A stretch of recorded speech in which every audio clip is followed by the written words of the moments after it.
Hey, what's up? Welcome to the space. I'm the GOAT, Martin Shkreli.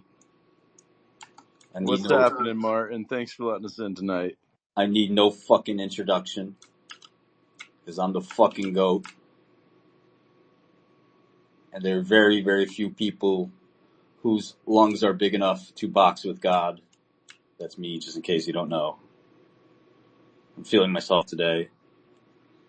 If you want to talk some shit, step up to the plate. Yo, let's talk some fucking shit. How you walk around with nuts that big? I need some advice. That's not. Now you're glazing.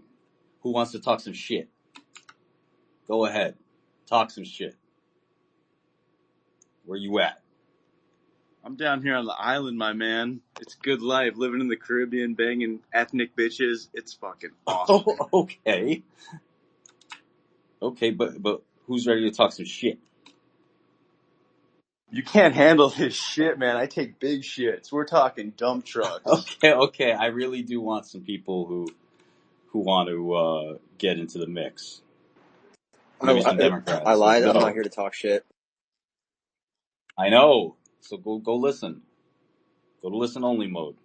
I mean, I can identify as a Democrat for this conversation. Man, right? get the fuck up out of here, man. It's enough with you. All right, give me one topic. I will vociferously disagree with you. I vociferously disagree. You are not understanding the spirit of this space, which is I'm the fucking best. Nobody else is. And that's it. I'm looking for somebody who could possibly disagree with that. I mean, New York's a trash city full of trash people, so it's Okay. like you standing on a junk heap looking down at nobodies. I don't know what you're talking about. All right. You can't artificially kind of like, you have to actually be seething and coping. New York's a great city. Filled with chlamydia. I mean, chlamydia is curable. A couple antibiotics, brother. Yo, give me 5 years and that shit's gonna adapt from me. I'm gonna be patient 0 for that next strain. All right, who's ready to talk some shit? Step right up. You got some balls? Yo, what kind of shit we talking? I mean, About me, get Martin some Shkreli, pulse. the GOAT. The fucking god. Your dad. Yo, daddy. I mean, I'm a fan. I don't think I'm gonna be talking shit about you. I When the know. whole, So yeah. this for you, your position in this place is to listen. And maybe go on listen only mode. Cause I'm ready to talk some shit and entertain my fans by stepping on some necks. Yo, Martin, Yeah, what's up? can you talk a bit about Jim Simons? No, I'm here to talk some shit. If you have, oh my god, if you have the beef, then bring the ruckus. Cause Martin Shkreli is nothing to fuck with. So you can go back and study your linear algebra somewhere else, alright, nerd? Talk about Jim Simons. Man's dead, alright? I'm the GOAT now. Who's up? Let's go. Talk some shit. Yo, Martin Shkreli, what's up with your face? Got more smoke than a rat in a stock market race. I have a beautiful face. That's why I fucked your mom. Man, with a retarded accent like that, you can't be talking shit. Get the fuck out of here, you fucking the half Europores Euro, are showing up here. trash Oh my piece god. of shit. You are nothing. Your fucking continent is disappearing at a rapid pace. Get the fuck out of here. We got the Muslims in the chat. Yo, Fuck Martin. Europe. Damn. What's up? Your profile picture, you're failing the green line test. You're leaning in. It's pretty This gay. green line incel bullshit. How come you never get specific about why you actually went to prison? I don't. Why I don't get specific? I can get specific. I got charged with 8 counts of securities fraud and wire fraud. I beat 5, which shows you that it's a kangaroo court system. They throw spaghetti at the wall. I don't know how you defeat 8 charges. That's like one man defeating 8 men in a fight, which I've done, by the way. But how's it feel being the You smallest guy in wanted the to go to cell block, prison. Hold on. I think You this want guy's. to go to prison. I wanted to go to prison? Yeah, you could have listened to Ben and not tweeted so much. I understand what you're saying.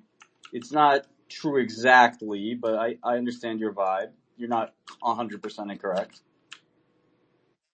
You wanted the street cred. You liked it. You were like, all right. Hold on. I have enough street cred. I don't need any more. That's like, Paris I think you're Hilton. getting somewhere. Yeah. Definitely wanted street cred. That's like Pamela Anderson getting another boob job. I don't need more street cred. All right? I'm that guy. Yo, that's that Quentin mentality. You can always use more of everything. That's that low. That's All low. right. I didn't, hold on, just so everybody's clear. I didn't ask anybody else to come up here and entertain and be funny. That's my fucking job. I'm good at that. All right? So get off the stage if you don't hate me. And I mean hate.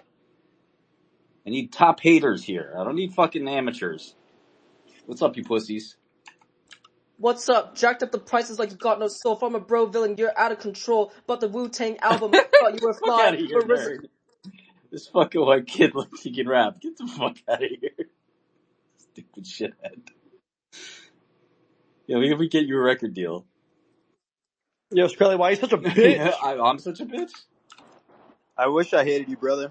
This has been some of the funniest shit ever, finding out that you're still active and this love still fest, hilarious. man. I don't need love. I need hate. This is the problem when the media says you're the most hated man in the world. I can't fucking find a person that hates me. I think you're a vile fucking gaylord, bro. You come in first, you start taking advantage of all these people with all those fucking illnesses coming through. Okay. You jacked up the price, and now you're coming in shitting on some D-pin projects with your bullshit because you're about to launch your own D-pin project, bro. All right. Fucking probably got a stack of GTX like 3070s, fighting the game. Like, we fuck, work, man.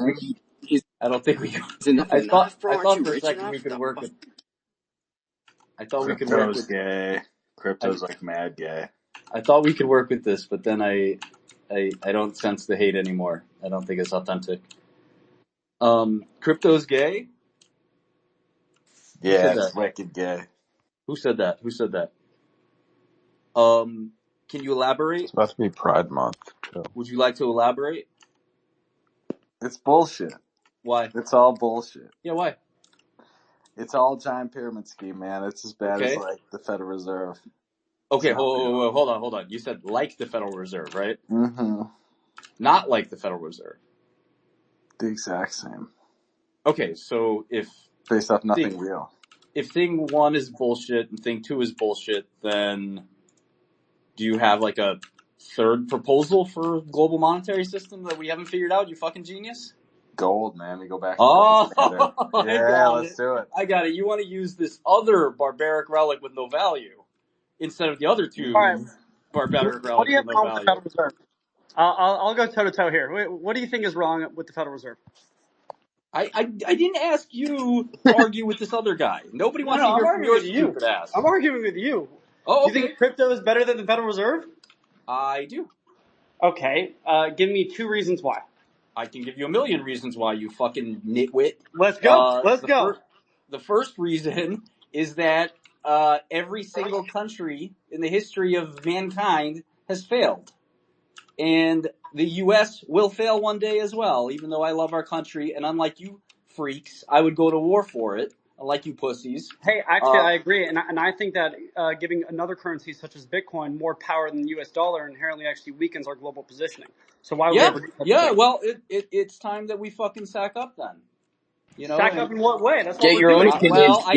Well, I can't reveal my conversations with the people in charge of our monetary system, but what I can tell you is that the U.S. has an opportunity to lead and direct traffic in this new ecosystem, and instead we've chosen to fall behind it. But yes, the dollar will likely fail someday. We have to prepare for that eventuality. Yo, Martin, what do you think about Canada having no gold reserves? I don't know what the fuck that has to do with talking shit about me. Get the fuck off the stage. That's not what that fuck. This is not. Read the fucking title, you low IQ pieces of shit. It says if you want beef, then bring the ruckus, which means you're supposed to come up here and talk some shit to me about me, not about fucking How can Canada you love not our having gold country and reserves. have had no children yet? Who the fuck are you? Who the fuck are you? Who said that? Who said that? Who said that? I said it. I said, how can you love our country but then be out here with no kids for the next generation, man? What you doing? Listen, first of all, Shkreli doesn't use condoms, just so you know. All right? So your boys just don't swim? Shut the fuck up while I'm speaking. Let me finish, all right? Then I'll let you fucking talk. I don't use condoms. I don't use protection. I'm not in anything that moves, first of all. So if I don't have a children yet, that's God's will. You hear me? I'm playing the odds. There should be about 20 little fucking Shkrelis running around out there. Shkreli Jr., Shkreli the Third, Shkreli the Fourth. They should all be out there. But instead, Make them in a lab, bitch. God has decided that that's the case. Make some test tube kids. I'll Excuses. consider it. Excuses. I'll consider it.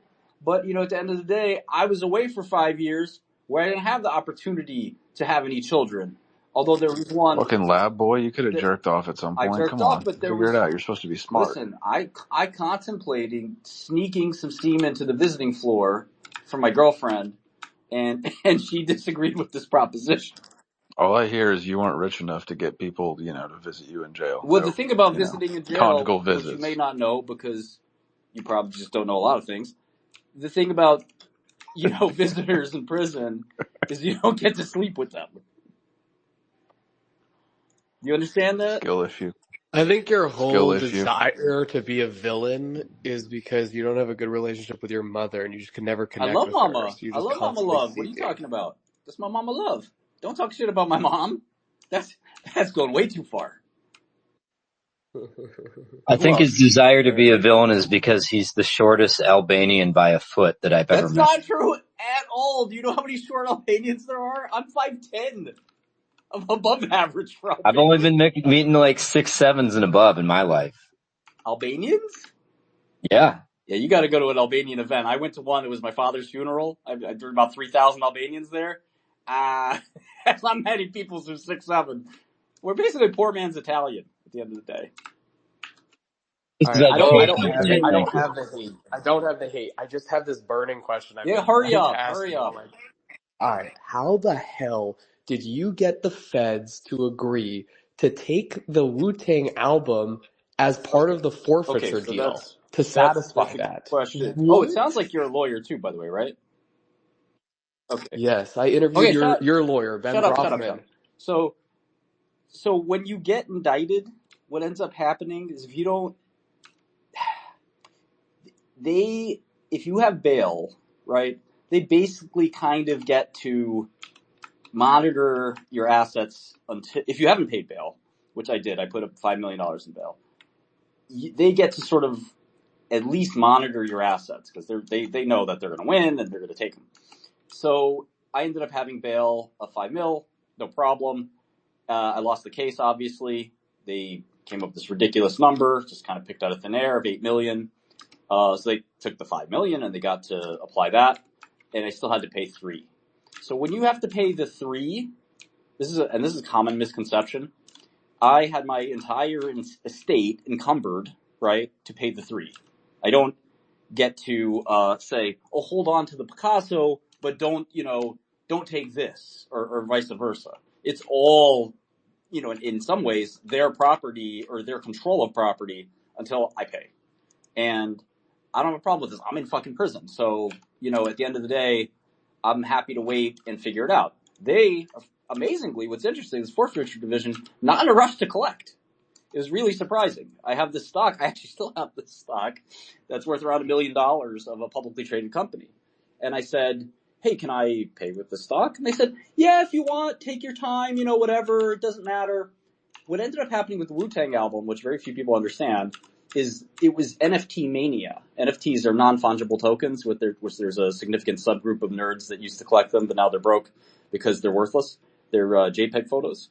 And this group of nerds at the time had some amount of capital, and they were willing to throw it away, which was surprising to me because usually you don't want to throw away capital. You want to conserve it and save it and buy useful things with it. But these guys wanted to buy JPEGs.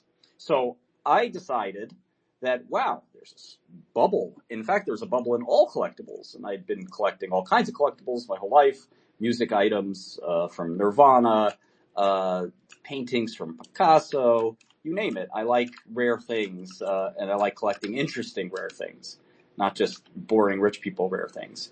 So in any event, I have my estate, which is worth, $80 million or something like that, to pay this $3 million bill encumbered. But I also have this Wu-Tang album. I paid $1.5 million for it, and nobody wanted this thing. Absolutely nobody on planet Earth was willing to pay more than $500,000 for it because it's worthless. It is a literal CD. In fact, every Wu-Tang record sold prior to this time of the last Wu-Tang CD, every single copy combined, doesn't reach $500,000. So there's no way this album is worth $1.5 million when the group couldn't sell more than $500,000, $10 at a time. Hope that makes sense. So I had marked it on my books at $500,000 and unlikely to be liquid, unlikely to be useful. Then the NFT boom hits, and I said, well, hold on a second. This is exciting. And my friend calls me, one of my family office executives calls me and says, hey man, collectibles market is going crazy. I know you have the Kurt Cobain credit card. I know you have these paintings. Let's start selling this stuff at these crazy prices. And they said, okay, set up a thing and let's try to sell the Wu-Tang album. Maybe make it an NFT or something like that. And we got in touch with this guy called Kobe, who's supposedly some crypto guru. And we were basically going to sell it to him. And I was kind of excited about that. My friend Jordan, which is also Kobe's name, set up the deal. And then the government, he said he'd buy it for $2 million, which I was thrilled at because it was 4 times what I thought it was worth. I basically bought this thing for clout and PR. I got a hell of a lot of PR out of it. And so if I could actually break even or profit from free PR, which most people hire PR firms and pay a lot of money to get PR, I thought that would be great. So I thought it was Kobe who's going to do the deal with my buddy and basically keep this thing warm for me until I got out. And would also, go towards my bill. But that was my last concern, was paying the federal government. And they really were interested. The forfeiture division is like one old lady named Doreen who sits there and makes phone calls asking criminals if they can find the money to pay their gigantic government bill. And the criminal's always like, oh, I don't know, I don't have any assets. And Doreen's like, okay, fine, I'll call again in 3 months. It is like the funniest division of the federal DOJ sort of system. I was shocked at how lazy they were about all this stuff. Like I said, I have $1 million of a public traded stock called AudioEye.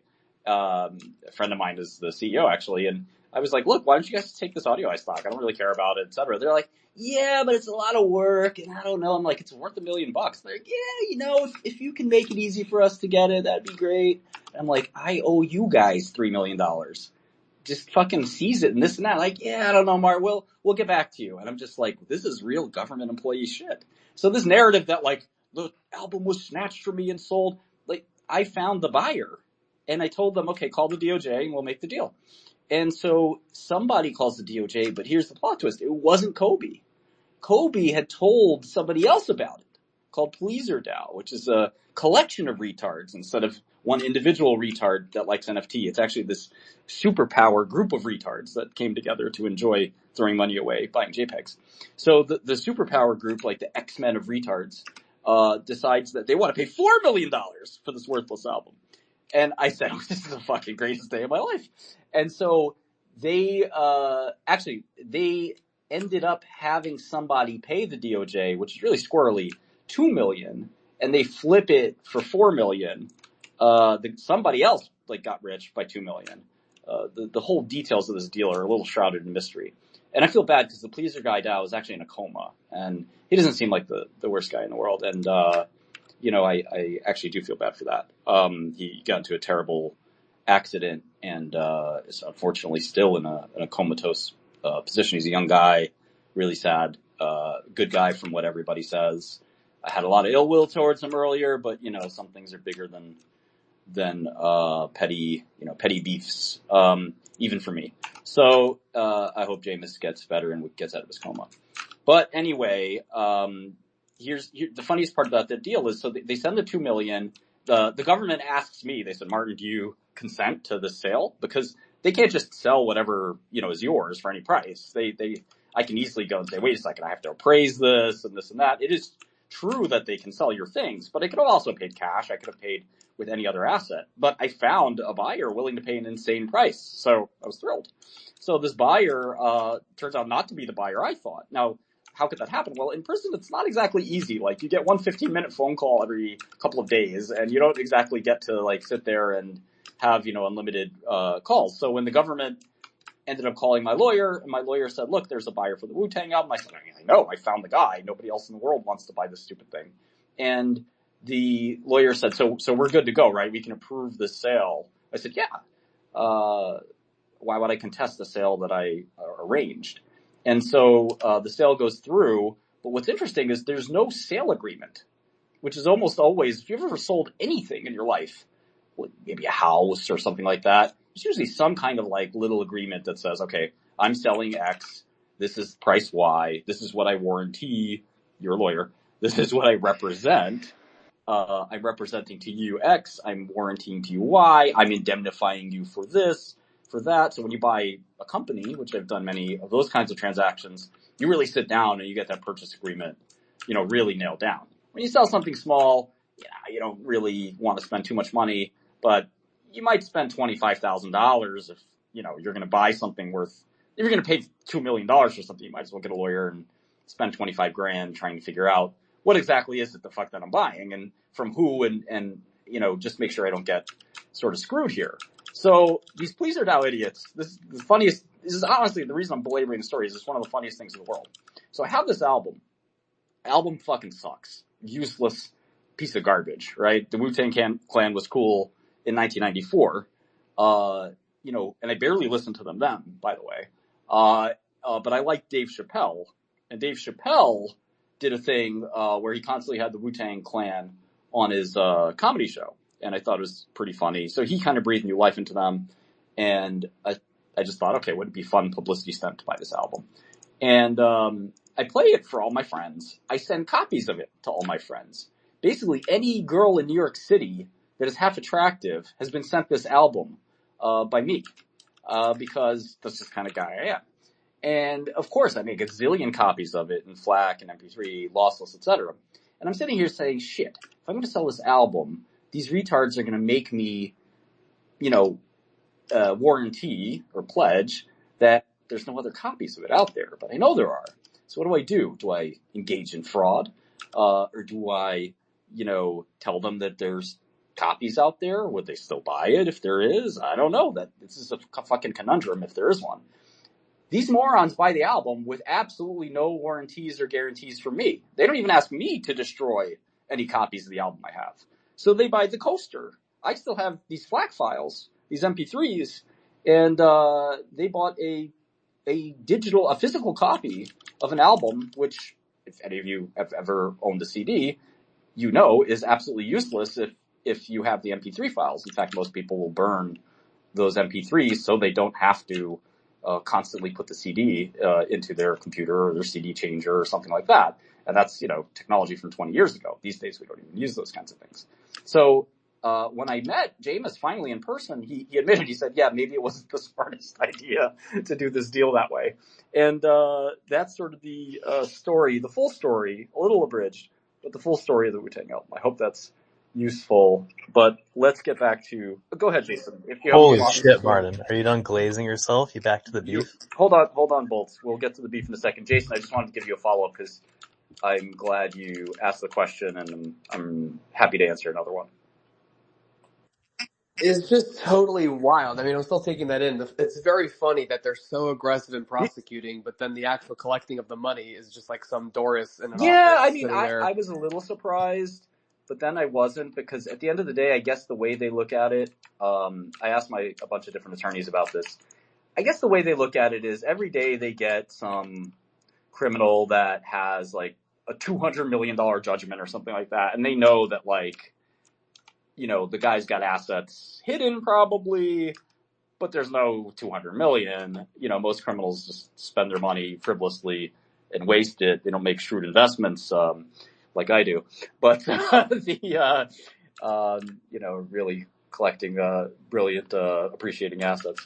But the idea there is that, if they don't find kind of the assets immediately and quickly, they just kind of give up. And if you see on the Sam Bankman thing, like they basically do one sweep where they're like, all right, we're going to get whatever we can. And then they just basically close the case. And I think they would actually do really well if they somehow but it's the government, they're never going to do something smart. But they would do something really smart if they actually sat there and like what half these collection agencies do. If they put this stuff in collections, these motherfuckers will find assets, But the government just sort of like is very laissez-faire about it, and it's very odd, you know. Now, having said that, if you there's an interesting case, the Wolf of Wall Street. So he got some gigantic judgment, Jordan Belfort, I think, and he gets this gigantic judgment. He's an actual fraud, goes to prison. He comes out and he all of a sudden is like living a lavish life, and the government's like, well, hold on a second, you still owe us a gigantic amount of money. And so they actually did start to say, and it's actually a very funny case if you pull it up on Westlaw or something, where they're basically saying, look, the guy drives this car. Look at his Instagram. He's driving a very high luxury car. He should buy a Toyota.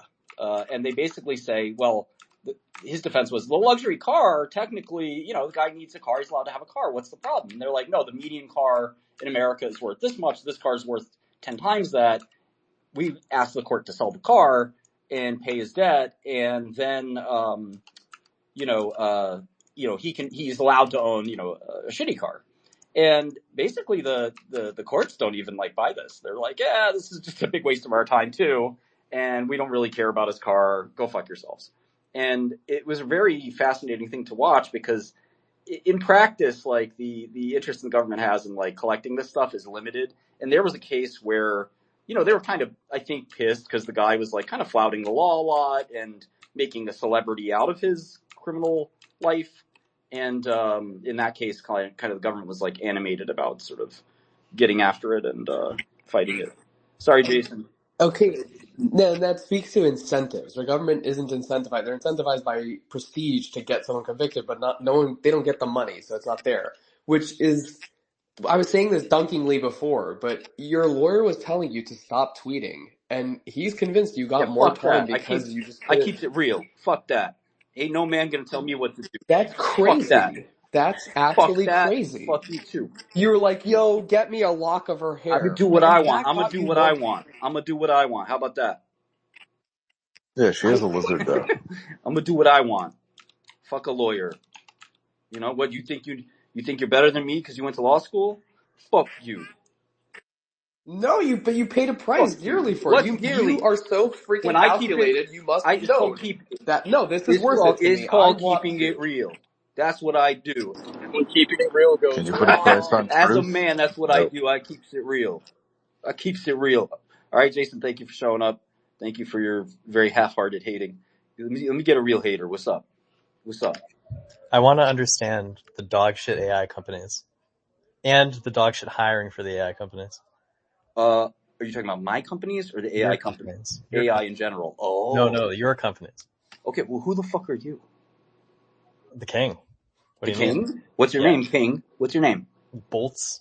Boltz isn't a fucking name. Boltz is probably a portmanteau of Boltzmann, who is a very average scientist compared to me. Oh my god, he's the most space scientist ever. What do you mean? Okay, yeah, I know you're a fanboy of some guy that died 200 years ago, but do you have a real name, you fucking fucktard?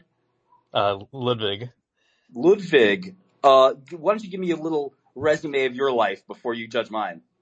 Lots of science. Deep learning king. Okay, so you've never made any money. Got it. No, industry, man. Okay, where'd you work in industry?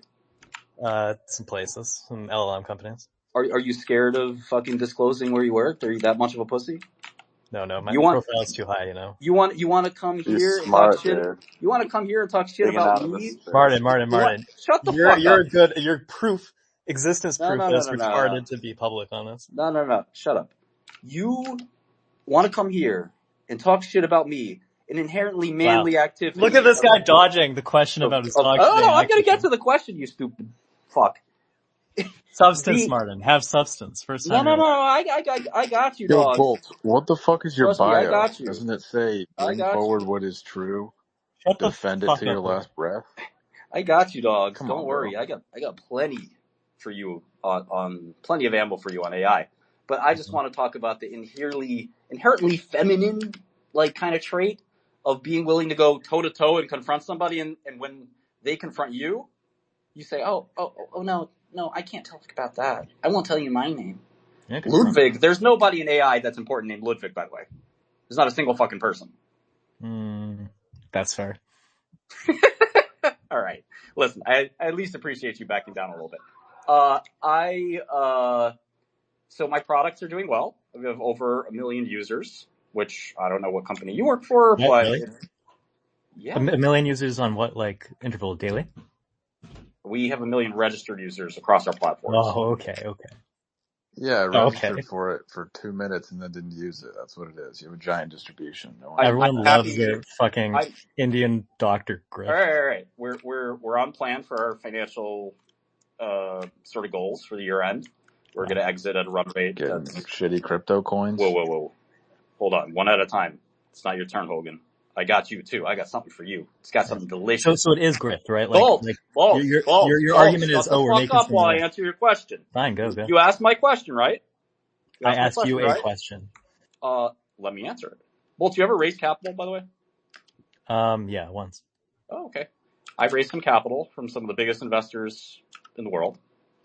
If you think you're smarter than they are, about 10 different billionaires. You heard of this guy Naval by any chance? Yeah. Yeah. What, is he some fucking enlightened AI guru now? Naval is one of the greatest investors ever. You don't have to be a guru to be a great investor. Do you think Peter Thiel's an AI guru? He's a better investor than you. Fair, yeah. Yeah, it is fair, isn't it? So you're not really trying to do anything. It's almost like I know what. It's almost like I know what I'm talking about, isn't it? Do you have any aspirations with this? My aspirations are to grow users and revenue and earnings, like I've done at every other company I've created in my life. Okay. So what about the hiring? What about the bad hiring? So our product Godel has also been growing 100% month over month. So I'm pretty happy about that product. Can you tell me why you hired this retarded Lithuanian named Gintautas? Gintautas lasted about 2 weeks at our company. But it was transparently a bad hire. Which is probably how long you'd last too. Okay. So 2 weeks is I think we spent $20,000 on Gintautas. I think I can live with a $20,000 mistake. I know the $20,000 mistake would probably make you destitute, but it's good that you admit this mistake. Top talent. I think every time I'll talk to you about top talent in a second because I think you're a retard. The interesting thing about mistakes in business is they happen all the time. And the difference between a great business person and a terrible business person is somebody who's willing to admit mistakes very quickly and correct them, which is something I do. In fact, of our 12-person company, I think I've fired 7 people. So we've hired around 20 people. And we have, I think, 12 fantastic people. But sometimes those people prove to be less than fantastic and you got to move on. And that's one of the many lessons I've learned creating many billion-dollar companies, unlike your stupid ass, who is still learning some lessons. Now, let's talk about talent, quote-unquote talent. Understanding machine learning is not really a talent that's going to help many companies. If you haven't noticed, companies like Stability AI, which I'm probably going to buy for pennies on the dollar, they have a ton of smart ML guys like you. Why would you buy Stability? Well, that's another question. Let a business genius understand that. It's a dog shit company. No. Let a business genius understand that. You're an ML genius, right? No, I'm sure you're getting a price. That's your skill, right? You better be getting a price. Shut the fuck up. You're holding yourself out. Stability's literally bankrupt, so the price is 0. So I wouldn't even bail out you, man. It's literally a bailout. They have $60 million of unpaid bills. That's funny. So anyway, Bolts or Ludwig. Bolts. Like you saying that on X publicly. What? I can say whatever the fuck I want. How about that? Let's get back to reality here, Bolts. Okay. You're holding yourself out to be an AI expert. That's cool. You know what? I don't know that much about. But that's fine. What? I said king, but that's fine. King. Okay, you're the king of fucking matmoles, all right? You fucking advise when they make updates to Torch, they call you first. Is that right? Sure. Yeah. Yeah, I know. Suboff calls you right away. There's no way nobody knows anything more about tensor operations than you. You know every new type of implementation of every new neuron. Open source stack. What do you mean? Solid state. State space models. You invented them, right? Those are retarded. There's nobody else that knows anything about this stuff than you. Every RL protocol you figured out before anybody else. You're the fucking god, right? So are you naming every ML concept you know? No. No, I'm just telling you that you got to be the guy, right? Like, there's nobody out there that knows more than you. And that's great. Here's the problem. It's absolutely useless. Because the companies that succeed in software are not the ones with the best technical understanding. They're the ones with the best products that have users that sell something. Stability had some of the best diffusion guys in the world, right? Didn't fucking work for them because their website doesn't even let you pay them money. So, Inspired. Like, what? fucking build intelligence, replace all jobs. Easy. I Technical win. That is something that is called science fiction. There are some nerds out there, some of whom I respect, some of whom I don't, that think that somehow we can actually automate all the work in the world using some neural network. It's not going to happen. At the end of the day, normies, I think you know that term, out there buy products because they're fun to use, they enjoy them, and they become addicted to them, and they end up paying the money. That's the goal of software. It's not to make the best, it's not to get your loss down the most. It's not to get TensorRT to compile your model the fastest. Sad, small-minded worldview, Martin. Have No, a place in history, Martin. It's called realism. People who understand business are realistic. Have you heard of this guy, Larry Ellison? The worst technology on the face of the earth. Dude, I would kill myself before being Larry Ellison. Right. Here's the thing. He has a $322 billion market cap. What's the market cap of your company? I mean, why would I care? Made fucking Oracle? Yeah. He's like literally the GOAT of software. That's the GOAT of software. Yeah. Okay. He's the second. Martin, I thought you had better taste. Do you have a private island? He's the second. Like, no. Taste. Yeah, this is about dollars and cents, you retard. He's the second. No. He's no. I understand taste, Martin. I understand your retarded perspective, which is you have some weird like pseudo-intellectual. You buy Oracle, you buy dumb Indian doctors, and you buy. No. Shut up. So in the Wu-Tang world, in the world of business, I don't know if you realize this, but success is measured in dollars and cents. It's not measured in taste. Do you understand that? Do you get that? Yeah, right? I mean, that's why you said. That's why you said a second ago that Stability's a dog shit company. Do you remember that one? Stability's a dog shit company because they have no fucking. Stability's a dog shit company because they don't have any profits. They don't have any sales. There are a lot of reasons Stability's a dog shit. No, that's the principal fucking reason. I don't know where you got your MBA, but that is the principal reason companies fail. Because they don't have any fucking sales, they don't have any fucking revenue, and the company goes to shit. Right? That's how it fucking works. Oracle built one of the biggest software companies in the world. Check the market cap. Not the biggest. I understand. Microsoft's a better company. They have better management. They also have no fucking innovation, by the way. $3 trillion company that's never innovated shit. Because what they did really well. Don't innovate at that scale. Shut up. What they did well. You're talking to a god right now. Sit down, take notes. Hey. King, okay? You're talking to a god. I understand. I'll give you that. You're the Tensor King, man. Good for you. Every fucking guy is jealous of you. Jan LeCun, all these dudes that follow me and talk to me, they tell me Ludwig's the guy.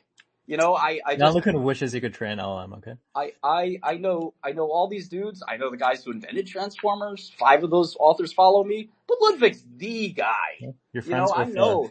Which one? Are you friends with Gnome? You're friends with Gnome? Paul Buchheit I'm friends with. You could lick Gnome's asshole. Look at Paul Buchheit who follows me. That's Gnome has taste. That's Gnome's mentor. Would you rather be Gnome or Larry Ellison? Listen, this is all a matter of taste. Important question. Would you rather be Gnome or Larry Ellison? I think you fucking know I'd rather be the guy worth $150 billion who that is the dumbest shit ever. Be Gnome. Listen, you have your preferences. Some people would rather be Terry Tao and have zero money, right? Look, Terry Tao's smarter than all of us. We'll accept the difference. Right? Terry Tao's smarter than you. Terry Tao is 100 times smarter than you. Right? I don't know if I'm smarter than you or not, but it doesn't matter to me. Because that's not what I optimized for. And that's also something you can't change. That's not about being smart. Is it not? Yeah, no, it's about having a worldview, you know? It's your worldview. Okay, what's your worldview? You're basically trying to foist your preferences on somebody else. Your preference is that, there's this mystical right way to do things that you talk about that you characterize as taste. Fine. and then you think that somebody else has bad taste because they don't follow your worldview. Well, there are other people with other worldviews, and there are some worldviews that are objective. Larry Ellison is one of the richest people who's ever done software. I don't You are have not. a million signups for my Indian doctor app. It's true. You are not. We have 4 apps, by the way. What are the others? Go to my website, dickface.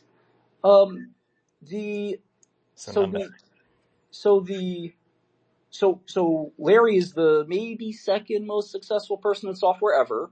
He's much more successful than, I mean, you're not even in this conversation, but he's much more successful than your boss, whoever that is. Your boss's boss's boss, right?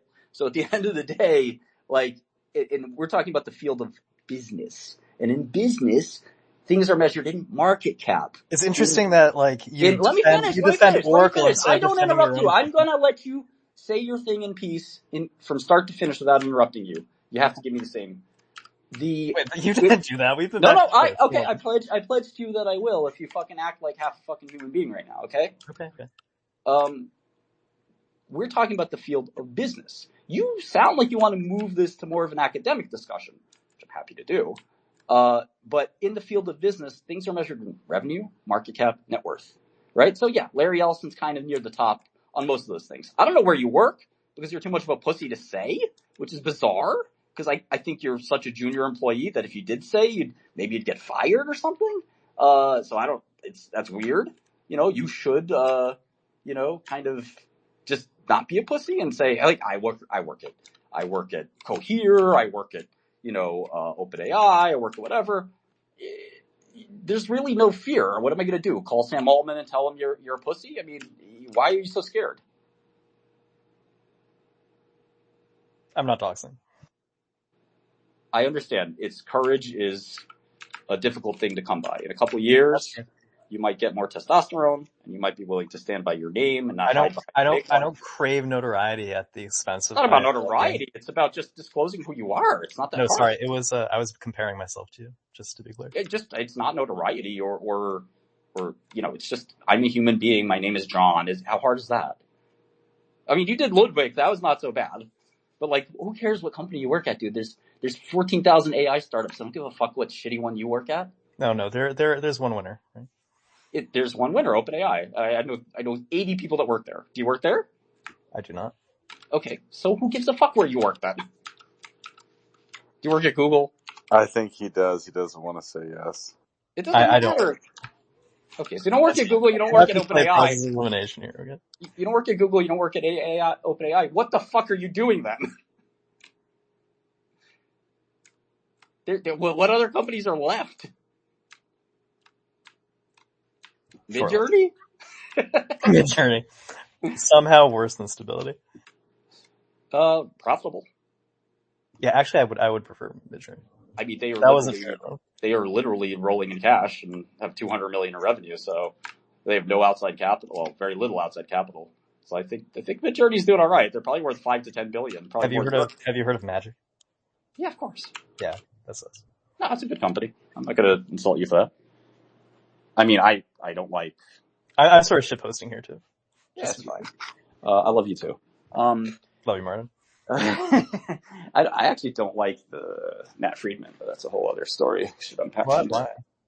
Okay, of all the AI VCs, Nat is at least not retarded. I have a lot to say on this that Go for it. Eventually will have to. Yeah, that's too much tea. Yeah, I think Nat's. Well, first of all, who is Nat Friedman, and how much capital does he have, and does he invest out of a firm? Does he have a company? I think it's his own. You think? Where'd that come from? His last name's Friedman. Where do you think it came from? All right, that's not cool. I think he got a big chunk of Microsoft stock when he did the GitHub acquisition. So he did the GitHub acquisition? You mean? Yeah, like he brought it to. Didn't he raise it? He brought it to Satya. So I worked in corporate America for a while. You're an M&A exec. You go to your boss and say, "We should buy company X," right? Yeah. Okay. I mean, I don't know the story, but like my understanding is that he All right, but he just bear with me. advocated, and they gave him quite a lot for that being successful. Okay, so you tell your boss, I'm going to buy it. We need to buy this company. Boss says, good idea. I'm the CEO of $1 trillion company. I buy the company for $1 billion. Company's worth $8 billion now. I made the company $7 billion. Cool. What do you think big companies pay for that in a bonus? I know a lot of people in corporate America that have done that. Yeah, not that much. Probably. Yeah. A million. How much? I mean, a few million over the years. Yeah, exactly. You don't get. I had a kid make me $500 million in pharma, and I told him that I'd pay him like a hedge fund type payout, like 10% or something. My board, and this was actually like kind of the start of what some of you haters would call my downfall, which is not the way I would characterize it, by the way. But this was like the literal cause of my quote unquote downfall, because my board, who is like a bunch of 65-year-old guys, said, there's no fucking way we're paying this kid $50 million. And I said, he made us 500. And they're like, that's great, but this guy's 26. Fuck him. And I said, no, not fuck him. Fuck you. You're doing nothing for our company. On the board, your job is to check mark what I fucking say to do. Now, obviously, boards don't like to hear that. In fact, Sam Altman's board didn't like that either. And they let him go. So one day I see two of my board members in my office and they tell me I'm being fired. I'm being fired. I own 20% of the company. Our stock's up 600%, like just the last 24 months. All of our investors say I'm the best CEO in their portfolio, but you want to fire me. And they're like, yeah, you don't listen to us. So, I said, why would I listen to you? I don't listen to people like you. You listen to me. So I started my own new company. I raised a 90 million Series A. All my investors followed me there. And I had stock in my old company too. So the old company never, publicly traded company, never achieved the same market cap or the same price that I achieved when I was there. Still publicly traded, close to $1 billion market cap. But these boards really don't love it when you try to reward people kind of on that sort of incentive scheme.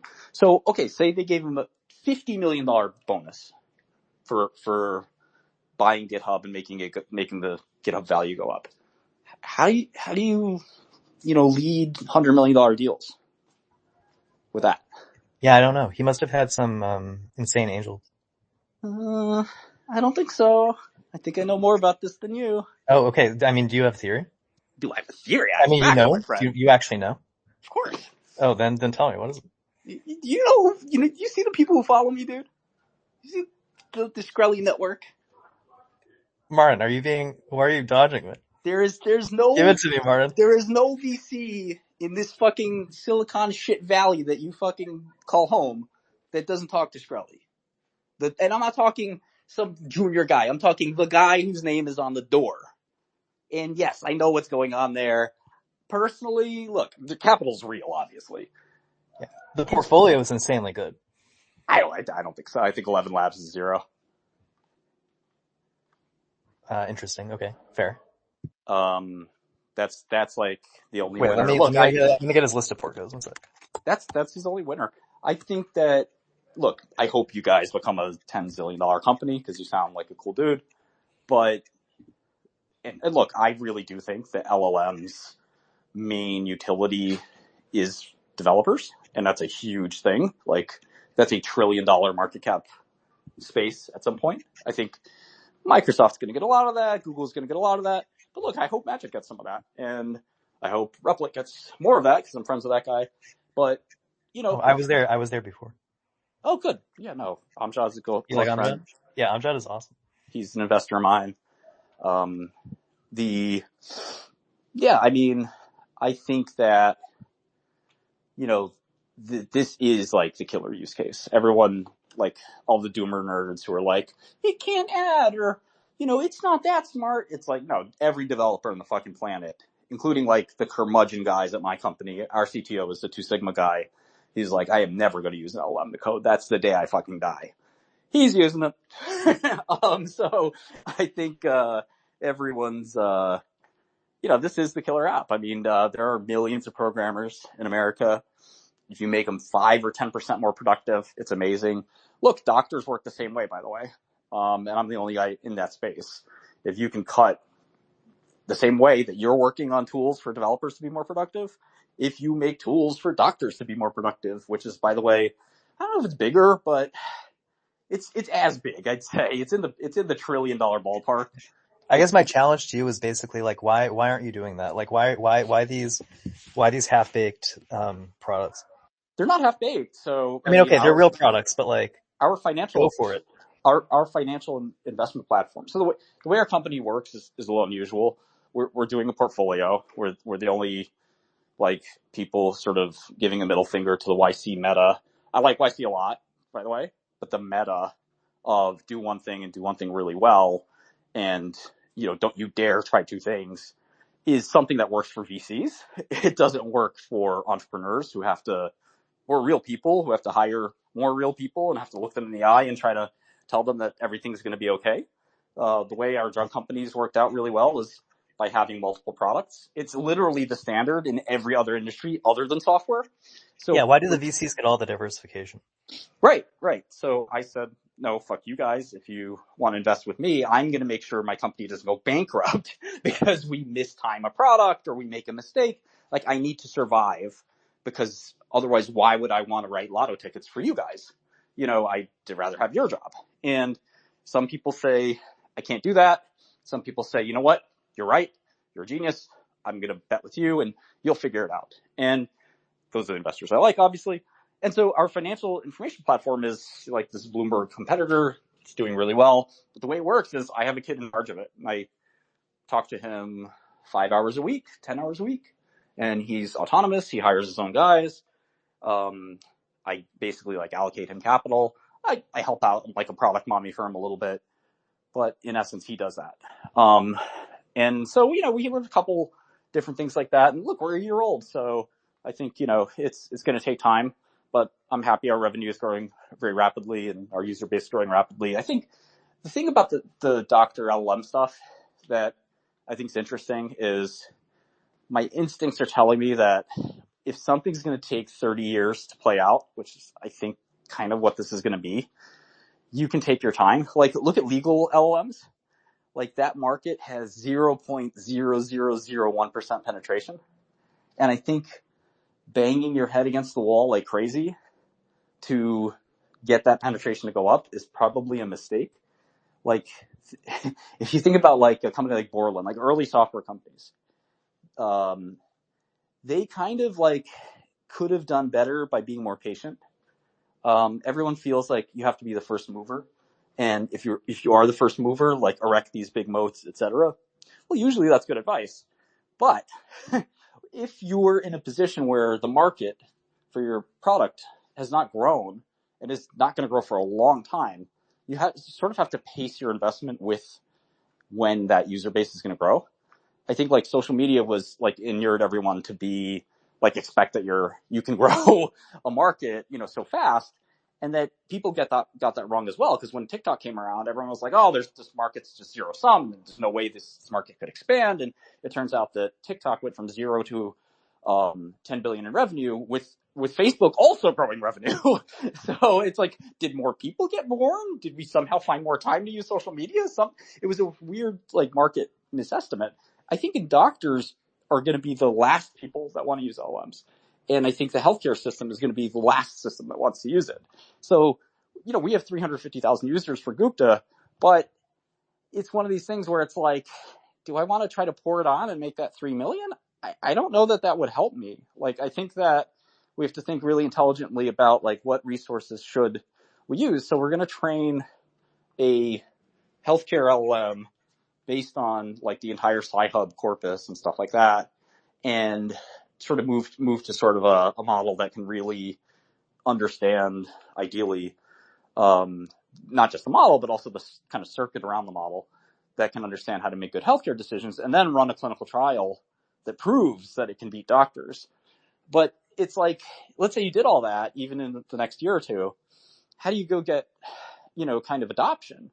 I think it's going to be something where, paradoxically, the more companies that do it, and this may have an analog to your space, the better it is. One of the funniest paradoxes in pharma is that competition is actually the best thing you can have.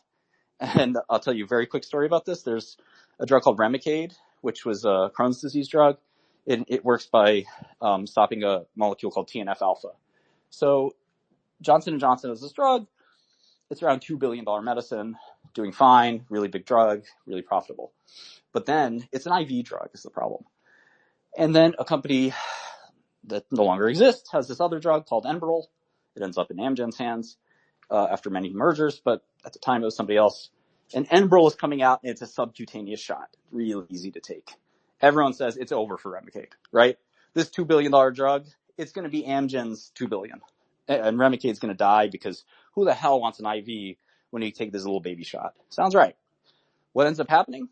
Remicade doubles, goes from $2 billion to $4 billion, and Enbrel goes to $4 billion. So the market goes from $2 billion to $8 billion, and both companies do really well. Now, Remicade, I'm sure, wishes they got 100% market share, but, you know, they're fine. They're sitting pretty at $4 billion, and Amgen's sitting pretty at $4 billion too. Then Humira comes out. Humira is coming from Abbott Labs. And everyone says, all right, this is going to be another subcutaneous shot, but it's even less frequent. So you know Remicade's going to die, but it probably is not going to go down 100%. Maybe it'll go down 50% because, you know, the market was big enough for 2 players. There's no way it's big enough for 3. And Enbrel's going to get hit too. What ends up happening? Remicade goes to $6 billion. Enbrel goes to $5 billion. And get this, take a wild guess what Humira goes to. It goes to $20 billion. It's the most, like, bizarre thing in the world. And nobody really understood what happened. But really what happened was that these companies, these 3 companies, had to go out there and evangelize 1 million doctors. It's roughly how many You have doctors. to create your own market. Well, they had to explain to 1 million, because the market here, like the drug market's a little weird. Like doctors just write a prescription. Like they know how to do that. They had to convince 1 million people, and I'll cross the analogy to development in a second. They had to convince 1 million doctors that they had to throw away their old steroids and use this new kind of drug, which is really bizarre because if you're a doctor, you've been writing prednisone for the last 30 years, and you don't want to just change prednisone to something else. So they needed time, and they needed a bunch of different companies. Because you hear it from one company, you're like, all right, dude, that's cool, but, you know, I don't know you guys, if I could trust you. Then another guy shows up and says you have to do it, like you're doing a disservice to your patients. A third guy does it, and you're like, okay, I got to throw away my steroids. This is the new thing. And that's really when things took off. So I don't know if the analog's exactly the same for developer assistant, you know, sort of automatic coding. But I do think that when you know, if you're early to a space, it doesn't really help you to like keep pushing and pioneering it if, you know, nobody else is going to do it too, because you kind of need a chorus, I think. Now, it's a bit of a riskier perspective. Most people would just pump money into it willy-nilly. But I think, you know, it'll take a lot of time before people trust AIs with their health. It'll take a lot of time for doctors say, yeah, that's great. Do all my high-valued work for me. And I'm basically useless. So I can accept that, but like, why have a foothold at all? Like, why? It doesn't cost anything. The whole lab costs $25,000 to make. Yeah. Okay. I mean, there's a opportunity cost in time. $25,000 in 1 month. 1 month, one guy. So okay, that investment, like, does that meaningfully open up opportunity if the space starts to grow? I think so. When it's more mature. I think so. I mean, we have you have to experiment, right? Like, so we didn't know if we'd get 30,000 users, 3,000 users, 300 users, 300,000 or 3 million or 30 million. You just don't know. In retrospect, it's easy to say, oh, of course you were going to get exactly this much, but we didn't know. And we wanted to see kind of like where it would go. And, you know, it just wasn't enough of a hit for us to like say, okay, let's rapidly raise 10 million and pour it in, or 20 or 50 or 100. And my job is to make sure that we're making smart investments, right? And hiring people and allocating them correctly. And in this case, it was like, what do you do with this? It's like not bad enough to kill, because we love killing products at our company. It's not good enough to be like, oh, let's go all in.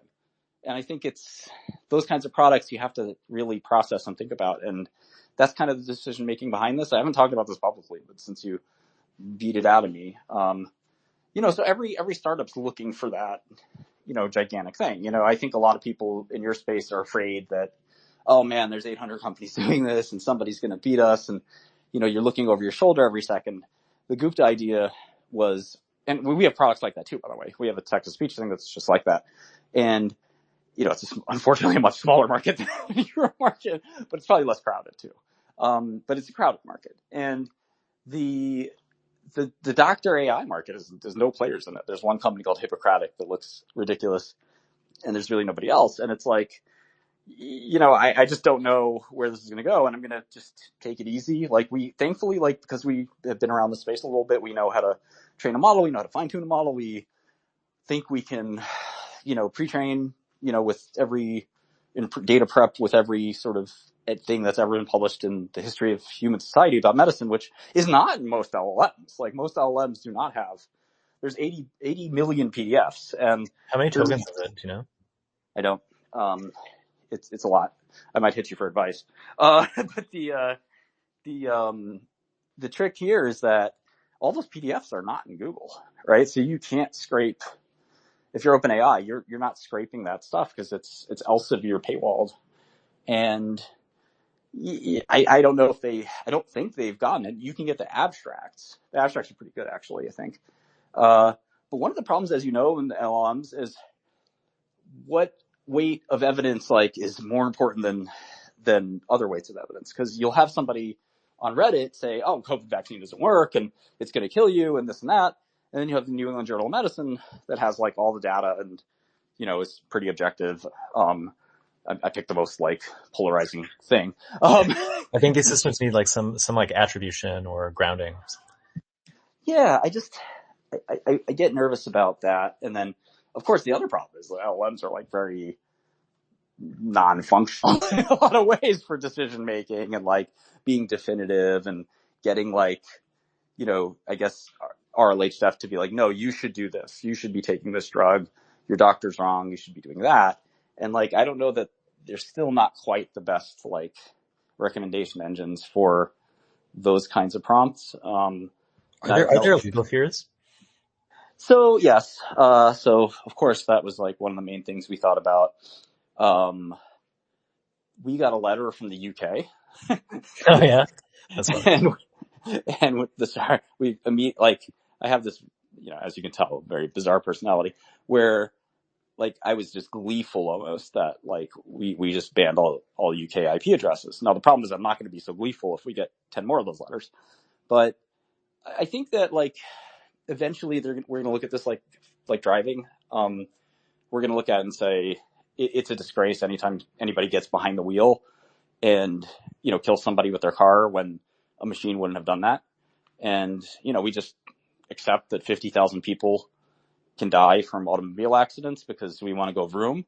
And I feel it sounds silly if you drive a car, but if you've ever had somebody who you've lost from drunk driver or driving accident, that you'd much rather have machines driving us than have your 8-year-old daughter die or something like that. It's terribly tragic, and I think hopefully we get to that place. Of course, people should have individual freedoms and that kind of stuff too. I'm a libertarian, but I feel it's very sad to see people die in automobile accidents when it's preventable, and that's why people are long Waymo and stuff like that, and hopefully that'll all work. But in medicine, it's going to get to a point where half the doctors out there basically got Joe Biden's cognitive level, and they are not going to medical meetings. They are not reading medical journals in their specialty every week. They're certainly not able to keep up with other specialties. They can't work 24/7. Some of them have terrible bedside manner. They're also human. They make mistakes. They get angry. They have things that affect their decision-making life. I don't think I need to convince you, but for other people, there's. I think they work on a problem which is a complexity that's too high for people. Even basic things like pathology, I think, really aren't well suited for humans. Yeah, absolutely. I mean, that's pathology, radiology, all that stuff is just out of this world. And if you've ever studied medicine, I had the advantage of 20 years in pharma. It's very much a heuristic and kind of just decision tree model where you can figure out how cardiologists treat blood pressure in literally one PDF. That's one, flowchart of like, if this, do that. And you don't need a $300,000 employee to tell you, you take a beta blocker, then we're taking an ARB, then we're going to take an ACE, then, et cetera, et cetera. Like, the healthcare system doesn't need that. And what is making our country go broke? Well, most of our expenditures, $2 trillion goes to healthcare. And we'd actually be in a surplus, if it wasn't for healthcare costs. Now, I don't think LMs are going to completely delete healthcare costs, but I do think they can bend that curve 5 or 10%, which, as I said, is, multi-trillion-dollar value. So one piece of good news is we do have a deal, somewhat more tentative than I'd like, with a significantly sized Middle Eastern country to make a healthcare LM for them that will be nationally reimbursed. So that's a very small step forward. It's again, fairly small country. UAE. You may have guessed it. Yeah, they have a hard on for this stuff now. Yeah, and they think that, they can get reimbursement of some like literal dollars per person using it. And that's the dream in the US too, where Aetna or United Healthcare says, we're going to pay, or, an employer tells Aetna, we want this option to have our employees pay $3 to this thing. It's free to the employee, but that's the rate for the employer, maybe $3 per person per year. And it's 20 million people. And that's how that works. And I think eventually that'll be a business, but it's so speculative and it's so scary that I certainly wouldn't hang my hat on it. Our rival is called Hippocratic. They raised $50 million, to start their company. They're still pre-product. That was a year ago. I can raise $50 million too. That's not an investment Warren Buffett would make. Like, I feel like, or Bill Gates even, like, I feel like that's just a little too risky. Like, this market may not materialize literally at all, right? And your market, the coding market, not going to materialize. It has materialized. It's like the use case for this space. Now, again, that comes with its own pros and cons.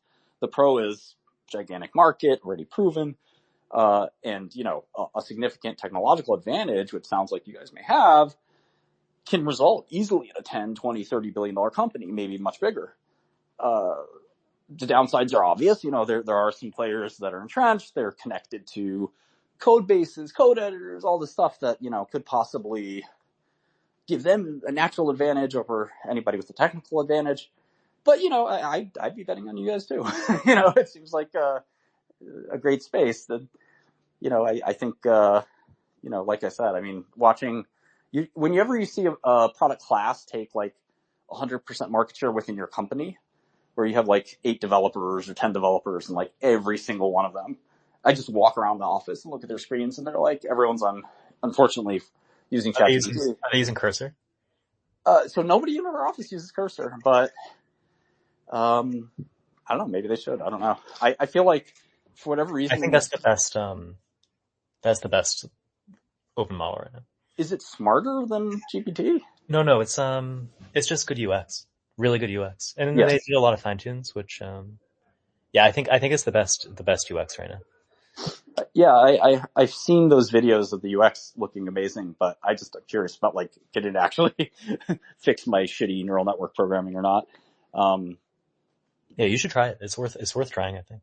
No, I'll definitely try it. They're doing some like next edit prediction stuff, which is pretty productive. Like you update like function name and it will just like jump around and like make all the modifications that you need. You just sort of like tab. You just like move on to thinking about the next thing. Yeah, it's funny. Like, I started to use Anthropic a little bit.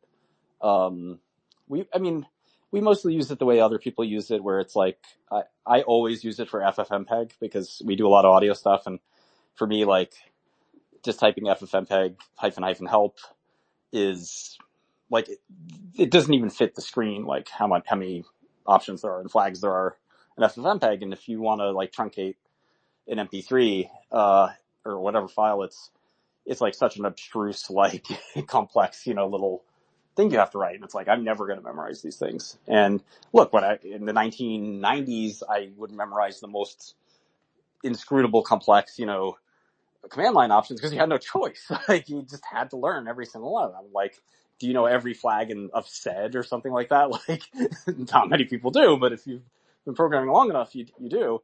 And for stuff like that, it's like, look, GPT is much, much better, right? I just don't know, every single little, flag of these things. And that's the best place to use it. And then when you actually have to write like big, long code, it just feels like a lot of these things just don't get it right yet. And I bet you guys will figure it out if you haven't already.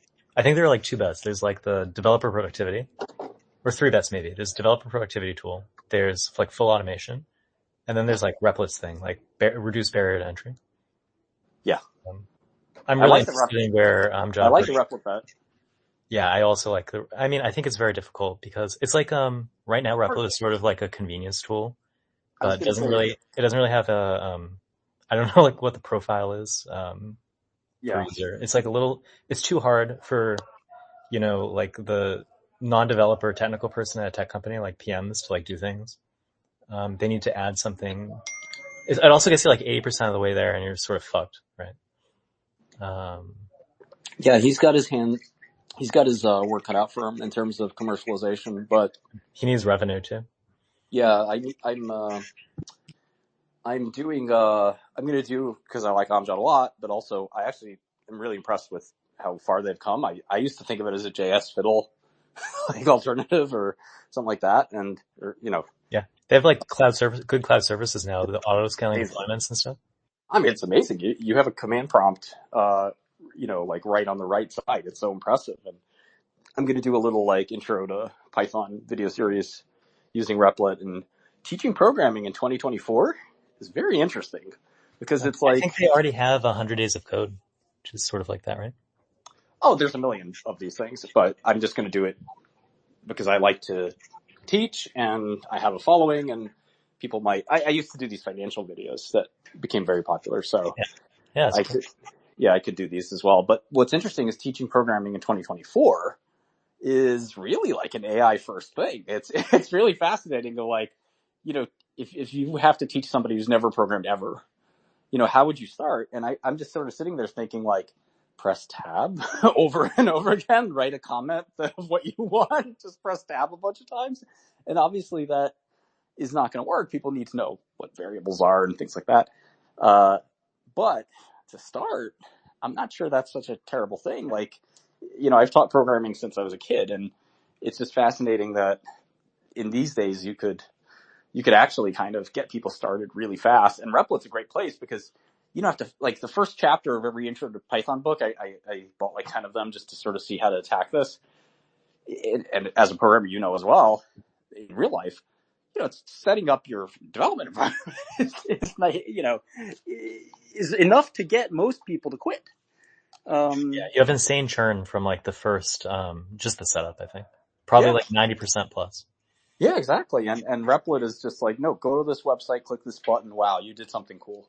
And I think Python's just not great because you can't really do much impressive with it off the bat. I think JavaScript's kind of the king of like, well, I made something cool. But Python's more data oriented and stuff like that. But, I'm trying to figure out how to make it fun. Which it's like, wow, you can sort this list really fast. Is that really that much fun to a newcomer? Maybe not. But I feel like, we'll see. I want to hear from Dutton. Do you know Michele at Replit? No. He's their head of AI. I was just curious. I think we maybe follow each other, but I've never talked to him. Oh, I heard he's super, super good. Yeah, he's great. He's sane, which is saying a lot. Hey everyone, I'll just keep it short because my throat's killing me. Thanks for hosting this space. This is just a quick question, I guess, for Martin about, like you were talking about LLMs in like the clinical setting. And I was kind of like looking at that for trying to make like a product related to like prior authorization. Oh yeah, there's a couple companies doing this. Yeah, I think Science.io I was kind of thinking like maybe they were going to be somebody that would do that, but then they got bought out by some Bro, analytics I don't. company. I like the dude. I don't know how they got bought out. It's kind of interesting too. Like, These they are like. probably only could, they I just probably want. don't. I just want to help everyone understand this. This was a pre-product company that got acquired for $150 million. I'm not sure 5 million went into this company, and it was bought out by this like stodgy, weird healthcare company that's publicly traded that just wants to like say they're doing something in AI. And it was like kind of an acqui-hire too, but they're literally paid him $150 million. I mean, talk about lucky. Like, Well, I kind of feel like that company probably couldn't even get off the ground without going into like an incubator, that was hosted by, like the healthcare industry itself. Um, and I think yeah, they're I an get that. incubator. But like, usually what ends up happening is the big players all just kind of fold their arms and wait for you to go bankrupt. And I learned this in pharma where you create a great drug or you buy a great drug or whatever, and you go to a bunch of drug companies and you're like, hey, I got this thing. Do you want it? And, you're a young, small company. You don't have much capital, and you're hoping these big guys will be like, yeah, sure, here's $50 million. And they all just sit there and say the same thing. They're like, oh, we'll wait till you have a little more data. Then we should talk. And you're just like, but I want to sell it to you now. I'm like, no, we love what you're doing. We just once your phase 1 is done, let's do it. And it's literally every phase. You start with animals. They're like, oh, once those animal studies are done, come talk to us. Like, oh, once the phase 1's done, come talk to us. Once the phase 2's done, come talk to us. Oh, once the phase 3 done, it's great. We're gonna be ready to commercialize it. And each time it's like, look, I get that, you want more certainty, but you understand that the price tag goes up 10x each time. And they're like, no, that's okay. They're sort of solving for not looking stupid. And they should be solving for making a great investment, and taking a probability adjusted risk that makes a ton of sense. But they're really solving for like, I'm not going to buy a company that then fails that we bought for half a bill or whatever, and then we got to write it off, and I'm going to look stupid. I'm going to get fired. I can't get fired if I take a no-brainer, even if that no-brainer is a comparatively bad risk-adjusted investment. So like, to me, like, I agree with you that like this company thrives inside of United Healthcare. It thrives inside of like the company that bought them. But like, United Healthcare is software developers. They don't need to buy a company for $150 million. It was just such a weird public company arb thing where it was like, I think it's going to get worse, which is great for guys like Boltz and us. Where like people are like, no, we need the AI multiple. Like, Microsoft is trading at 30 times earnings because they got the juice with OpenAI. But, Salesforce, who's desperately trying to do the same thing, but many other public, like SAP, is like sitting there with like a 12 times multiple because it's like, yeah, we don't do LLM. The German, Stop fucking babbling, you fucking pussy. Shut up. the German, okay, just give me a second, B. The German company without any AI exposure, who's I'm sure doing great, but the Wall Street wants to see that AI multiple. Does that make sense? Yeah, also like interesting about the pre-authorization LLM is like you'd have to continuously train it, because new medicines come out, new devices come out with different names and stuff. So yeah, I mean, how would you even? I don't think there's like a database you can pay for, right? That contains like all the medical devices. Oh yeah, we got systems like that. You can build pipelines like that they call it RAG, as you know. All right, man. Thanks. I'm gonna drop down to listen. B. It sounds like you're ready to talk some shit.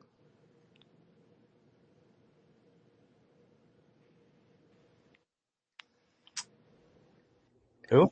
Hey, Dr. Shkreli. What's up? Listen, I'm a first time caller, Oh, what's up, little long man? time listener. First time caller, long time listener. I'm not looking for any sort of financial advice.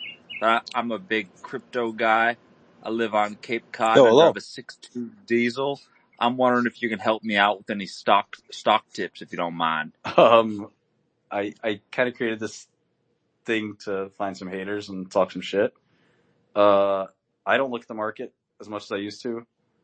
I'm focused on the startups, or this startup, and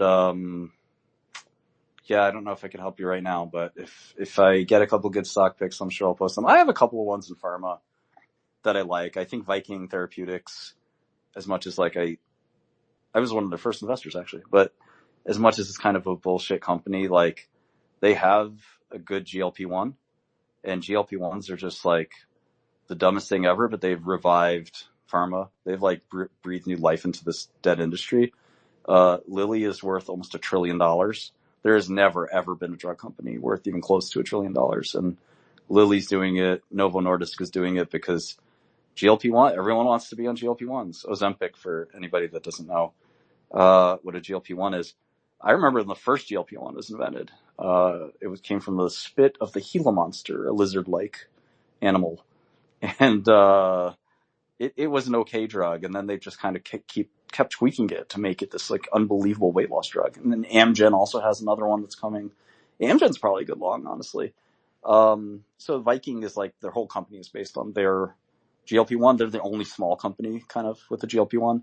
So that's VKTX. And then I like the only CRISPR company that's ever made any sense to me is called Intilia, NTLA. CRISPR is the gene editing technology you probably heard about 5 or 10 years ago, and then like hasn't been a CRISPR drug since, because it's a very hard technology to work with. It only really works for the liver.